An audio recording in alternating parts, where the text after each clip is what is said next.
حافظوا علی الصلوات والصلاۃ الوسطی. باتیں ہو رہی تھی کافی دیر سے نکاح طلاق کی اور تقوی کی اور احسان کی اور فضل کی، تو یکا یک رخ نماز کی طرف پھیر دیا گیا. کیوں؟ اس لیے کہ جب تک اللہ کا خوف نہ ہو دل میں، اللہ سے تعلق مضبوط نہ ہو، تو انسان بندوں کے حقوق صحیح طور پہ ادا نہیں کر سکتا. لہذا تقوی اسی وقت آئے گا جب تمہارے اندر خدا کا خوف ہوگا، اور جس کے اندر خدا کا خوف ہوگا وہ سب سے بڑھ کر نماز کی حفاظت کرنے والا ہوگا. ان الصلاۃ کانت علی المؤمنین کتابا موقوتا. نماز مومنوں پر وقت کی پابندی کے ساتھ فرض کی گئی. تو حفاظت نماز میں سب سے پہلے اوقات کی حفاظت آتی ہے. وقت داخل ہوا، آپ نماز کے لیے تیار ہوں، اول وقت پہ پڑھنے کی کوشش کریں. پھر اس کے بعد طہارت کو دیکھا جائے گا. نماز کی حفاظت میں بھی آئے گا کہ آپ کا وضو ہے یا آپ پاک ہیں یا نہیں. پھر اس چیز کا بھی دھیان کریں گے کہ آپ کا رخ قبلے کی طرف ہے یا نہیں. پھر اس کے بعد یہ کہ نماز کے اندر جو قیام ہے، رکوع ہے، سجود ہے، قرات ہے، ان سب چیزوں کی بھی پابندی. تو جو بھی کمپوننٹس ہیں نماز کے، ان سب چیزوں کی حفاظت اس میں آ جاتی ہے. تو نمازوں کی حفاظت کرو، یعنی ان کی باقاعدہ ادائیگی کا اہتمام کرو.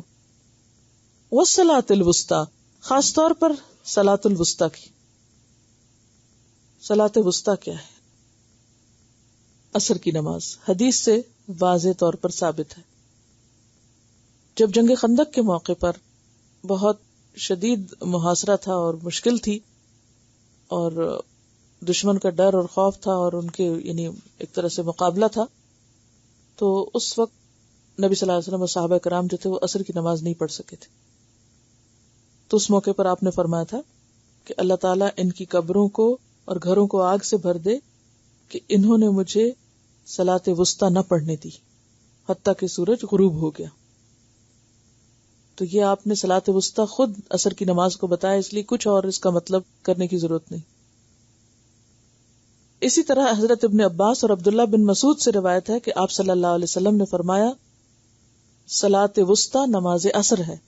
یہ ترمذی کی روایت ہے. صلاۃ وسطی نماز عصر ہے. تو نماز عصر کی پابندی ضروری ہے. اس کا یہ مطلب نہیں کہ باقی اہم نہیں ہے، لیکن خاص طور پر عصر کی نماز. عصر کی نماز کے بارے میں ایک اور حدیث بھی آتی ہے، وہ بڑی سخت حدیث ہے. جس شخص کی نماز عصر فوت ہو جائے گویا اس کا اہل و عیال اور مال و اسباب ہلاک ہو گیا. متفق علیہ روایت ہے، بخاری اور مسلم کی. کیا؟ جس شخص کی عصر کی نماز فوت ہو جائے، رہ جائے، اس کا اتنا بڑا نقصان ہے گویا اس کا گھر بار اور مال ہلاک ہوا. بخاری کی حدیث میں من صلی البردین دخل الجنہ، جس نے 2 ٹھنڈی نمازیں پڑھی وہ جنت میں داخل ہوا. اشارہ ہے الظہر اور عصر کی طرف. بخاری کی روایت میں ہے انکم سترون ربکم، بے شک تم اپنے رب کو دیکھو گے، کما ترون ھذا القمر، جس طرح تم اس چاند کو دیکھتے ہو. لا تضامون فی رؤیتہ، تمہیں اس کو دیکھنے میں کچھ مشکل نہیں ہوتی، تمہاری نگاہیں نہیں چندھیاتی، نہیں، بالکل کلیئر سامنے دیکھتے ہو. فإن استطعتم الا تغلبوا علی صلاۃ، پھر اگر تم میں استطاعت ہو کہ نماز کے معاملے میں مغلوب نہ ہو قبل طلوع الشمس، سورج کے نکلنے سے پہلے. وہ کون سا وقت ہے؟ فجر کا. وقبل غروبها، اور اس کے غروب سے پہلے یعنی عصر کا. ففعلوا، تو ایسا کرو. یعنی اگر چاہتے ہو کہ رب کا دیدار کرو تو اس کے لیے تیاری میں 2 نمازوں سے خاص طور پہ غافل نہ ہونا. کیوں غافل نہ ہونا؟ کیا غفلت ہوتی ہے فجر میں؟ اچھا الارم بجا، اچھا اٹھتے ہیں، ذرا سائڈ بدل لیں، دوسری طرف سائڈ بدلی اور گئے گہری نیند میں، پھر نماز گئی. تو جس کو رب کی ملاقات کا شوق ہے پھر وہ اس وقت سستی نہ کرے. اسی طرح عصر کی نماز، عصر چونکہ دن کے اختتام کا وقت ہوتا ہے نا، عصر کے بعد تو انسان کوئی کام کاروبار کرتا ہے، کوئی بزنس کرتا ہے، کوئی جاب سے لوٹتا ہے، تو کیا ہوتا ہے؟ اچھا گھر جلدی پہنچ جائیں، بھی پہنچ ہی جائیں گے نا، نماز پڑھ کے چلو. یا پھر جن علاقوں میں خاص طور پہ بجلی نہیں تو وہاں لوگوں کا کیا رجحان ہوتا ہے کہ اندھیرا ہونے سے پہلے پہلے سارے کام ختم کر لیں. وہ سارے کام ختم کرتے کرتے نماز ختم ہو جاتی ہے. اس لیے خاص طور پر عصر کی بات ہے. ٹھیک ہے نا؟ یعنی عصر میں غفلت زیادہ آ جاتی ہے کیونکہ دن کا اختتام ہو رہا ہوتا ہے. یعنی آپ کے ذہن میں سوال آ رہا ہوگا کہ ساری نمازیں اہم ہیں، پھر صلاۃ الوسطی کی بات یا نماز عصر کی بات کیوں؟ 4 حدیثیں اس پر ان نماز عصر کے بارے میں. حافظوا علی الصلوات والصلاۃ الوسطی. اور ویسے بھی آپ دیکھیے کہ اہل جنت کی جو صفات بیان کی گئی ہیں قرآن پاک میں، ان میں سے ایک صفت کیا ہے؟ والذین هم علی صلاتهم یحافظون، کہ وہ اپنی نمازوں کی حفاظت کرتے ہیں. ایک اور حدیث میں آتا ہے، مسند احمد کی روایت ہے، من حافظ علیہا، جس نے اپنی نماز کی حفاظت کی، کانت لہ نورا و برہانا و نجاتا یوم القیامہ ومن لم یحافظ علیہا لم یکن لہ نورا ولا برہانا و نجات وکان یوم القیامۃ مع قارون و فرعون و حامان و ابی بن خلف. حضور صلی اللہ علیہ وسلم نے فرمایا جو نماز کی حفاظت کرے گا، حافظ علیہا، قیامت کے دن یہ اس کے لیے نور ہوگی، اس کے ایمان کی واضح دلیل یعنی برہان ہوگی، اس کی نجات کا باعث ہوگی. اور جس نے نماز کی حفاظت نہ کی، اس کے پاس نہ نور ہوگا، نہ ایمان کی کوئی دلیل کہ کوئی حجت کہ واقعی میں مومن ہوں. مثلا آپ کہتے ہیں میں مومن ہوں تو کوئی آپ کو کہتا ہے پروف لاؤ، تو قیامت کے دن بھی پروف مانگا جائے گا نا. تو اس نے نماز کی حفاظت ہی نہیں کی، اس کے پاس کوئی پروف ہی نہیں ہے، اور نہ بخشش کا کوئی وسیلہ. اور اس کا حشر قارون، فرعون، حامان اور ابی ابن خلف کے ساتھ ہوگا، یعنی دین کے بڑے بڑے دشمنوں کے ساتھ ہوگا. یعنی اتنی شدید تاکید ہے نمازوں کی حفاظت کی.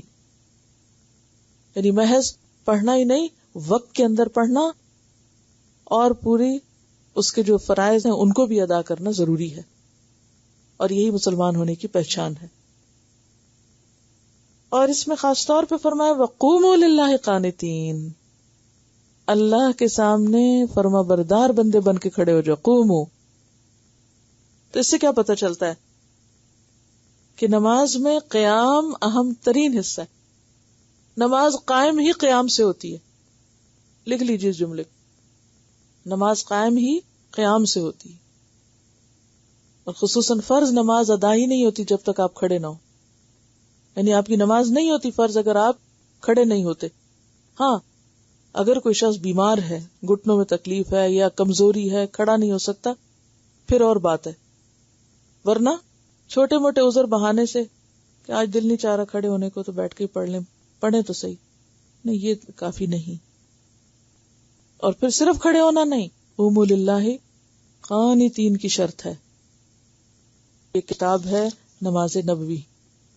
اس میں آپ دیکھیے کتاب کا صفحہ نمبر 142 نکالیے اور اس میں قیام کا چیپٹر پڑھیں کہ نماز میں قیام کی کیا حیثیت ہے. حضرت عمران بن حسین بیان فرماتے ہیں کہ مجھے بواسیر کی تکلیف تھی. نبی صلی اللہ علیہ وسلم نے فرمایا ممکن ہو تو کھڑے ہو کر نماز ادا کرو، اگر طاقت نہ ہو تو بیٹھ کر، اگر بیٹھ کر ادا کرنے کی بھی طاقت نہ ہو تو لیٹ کر. تو اصل کیا ہے؟ کھڑے ہونا. اگر بیماری ہے ایسی کہ کھڑے ہو ہی نہیں سکتے تو پھر بیٹھ کے، اگر بیٹھ کے بھی نہیں پڑھ سکتے تو پھر لیٹ جاؤ، لیکن وہ بیماری اور عذر کی شکل میں. نبی صلی اللہ علیہ وسلم نے دیکھا کہ کچھ لوگ بیٹھ کر نماز پڑھ رہے ہیں.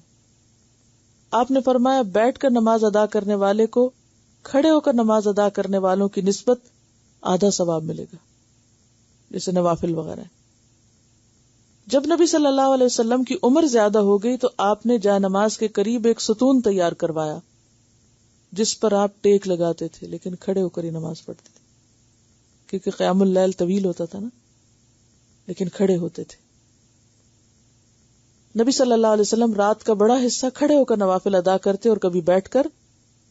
جب قرات کھڑے ہو کر فرماتے تو اسی حالت سے رکوع کی طرف منتقل ہوتے، اگر بیٹھ کر قرات فرماتے تو پھر اسی حالت میں رکوع کرتے، اور سواری پر جب نفل پڑھتے تو بیٹھ کر ہی پڑھتے تھے.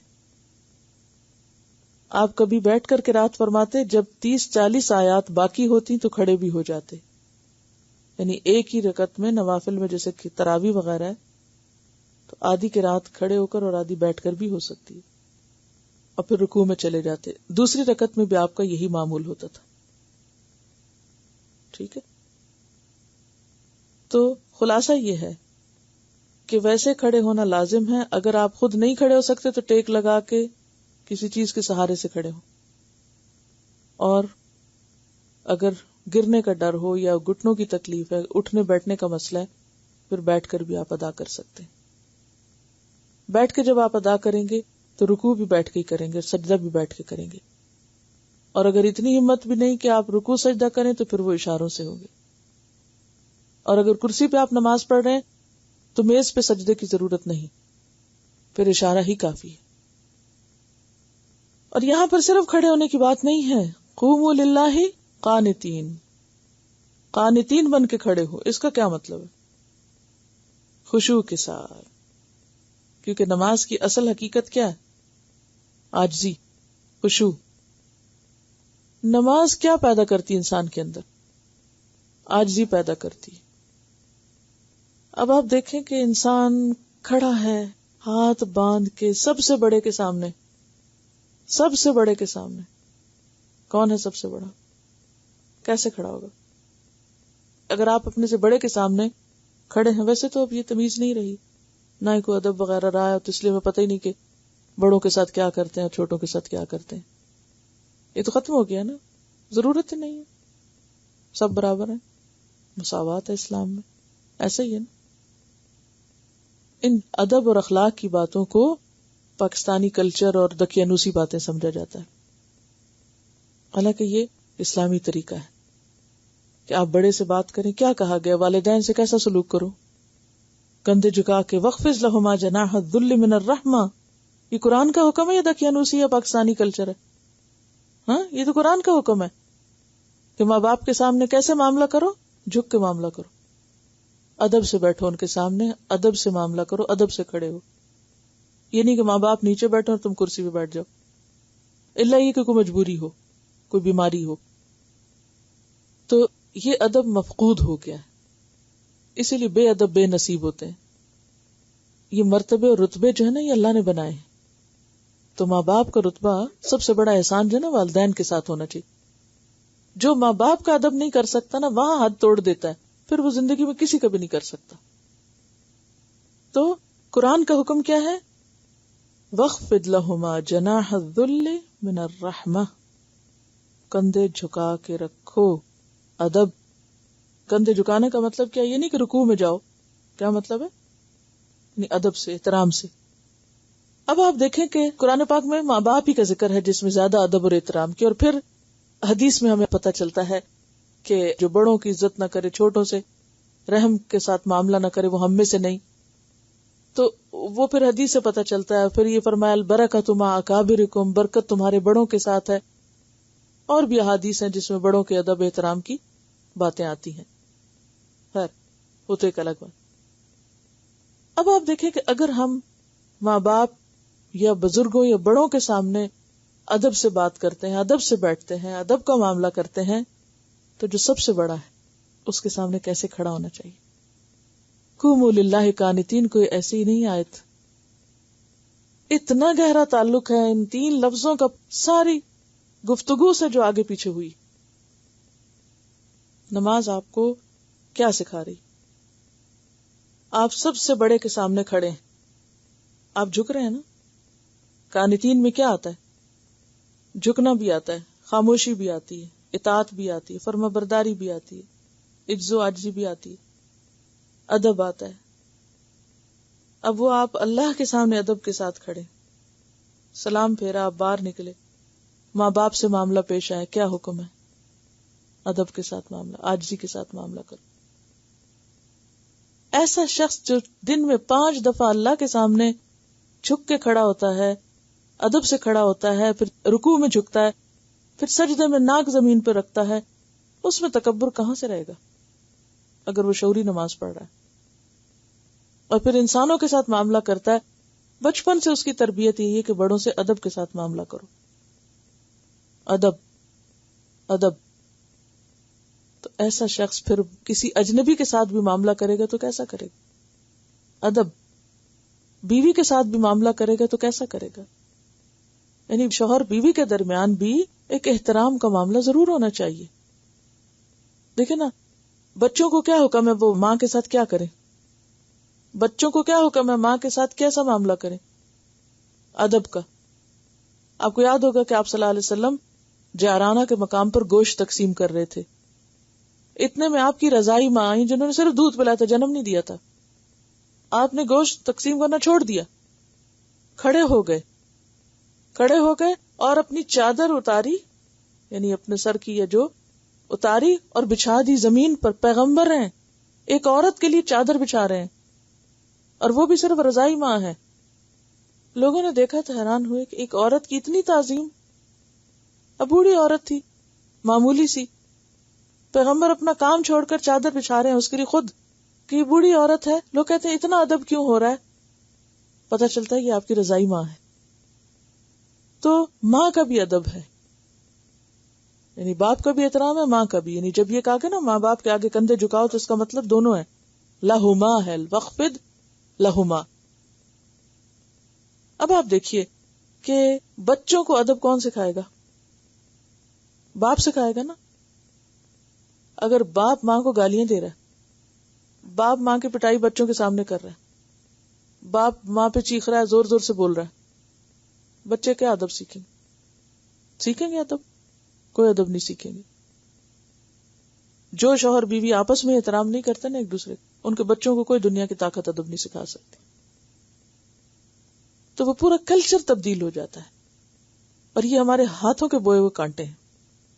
ہم خود بدتمیزی سکھاتے ہیں بچوں کو، اور پھر وہ ادب اور احترام کا جو ڈور ٹوٹتی ہے نا، وہ تسبیح کے دانوں کی طرح ایک بریک آتی ہے تو ہر چیز گر جاتی. پھر کبھی تسبیح کی ڈوری ٹوٹی ہوگی تو کیا ہوتا ہے؟ پھر ایک دانہ نہیں گرتا، وہ لڑی گر جاتی.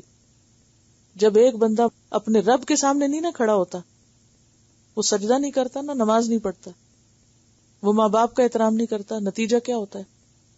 وہ بیوی کا بھی نہیں کرتا، بچے پھر آگے اس کا نہیں کرتے. پھر وہ ایک ایسا معاشرہ جنم لیتا ہے کہ جس میں کوئی ادب تمیز اور ایک دوسرے کے حقوق کا خیال نہیں. تو اس لیے یہاں پر آپ دیکھیے کہ حیرت ہوتی ہے نا، اس میں نماز میں تو سجدہ بھی ہے، نماز میں تو اور بھی بہت سی چیزیں، لیکن کہا قوموا للہ قانتین، کہ کھڑے بھی ہو. اسی لیے نماز میں نگاہ کہاں ہونی چاہیے؟ سجدے کی جگہ پر ہونی چاہیے، نہیں کہ ادھر دیکھے ادھر دیکھے. منع کیا گیا اسے. یہ بھی قانتین کے خلاف ہے. اسی طرح بیٹھ کے جب اتحیات پڑھتے تو اس میں بھی نبی صلی اللہ علیہ وسلم کی نگاہ ان کی انگلی سے آگے نہیں جاتی تھی. یعنی جب آپ نماز پڑھتے تھے تو شہادت کی انگلی پر نظر رہتی. اب آپ دیکھیں نماز میں بیٹھنے کی پوزیشن پھر کیا ہوگی؟ اتحیات میں بیٹھے تو بھی ایسے بیٹھے ہیں، سر جھکا ہوا، کھڑے ہیں تو بھی سر جھکا ہوا. تو یہ سر کا جھکنا کیا ہے؟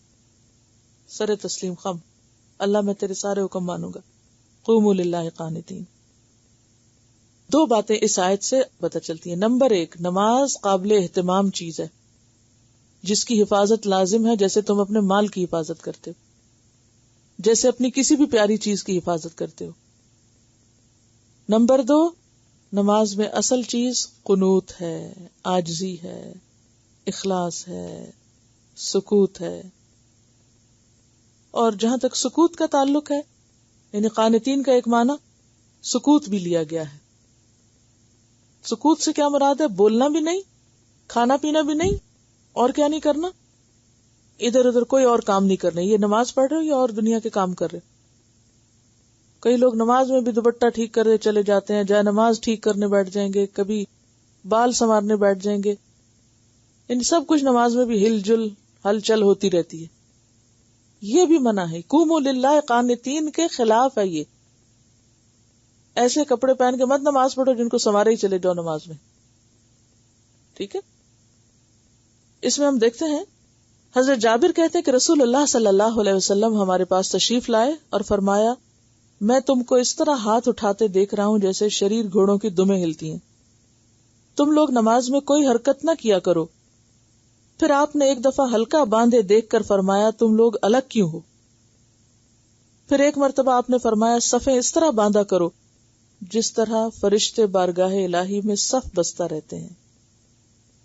سب سے پہلے اگلی صف پوری کیا کرو اور صف میں خوب مل کر کھڑے ہوا کرو.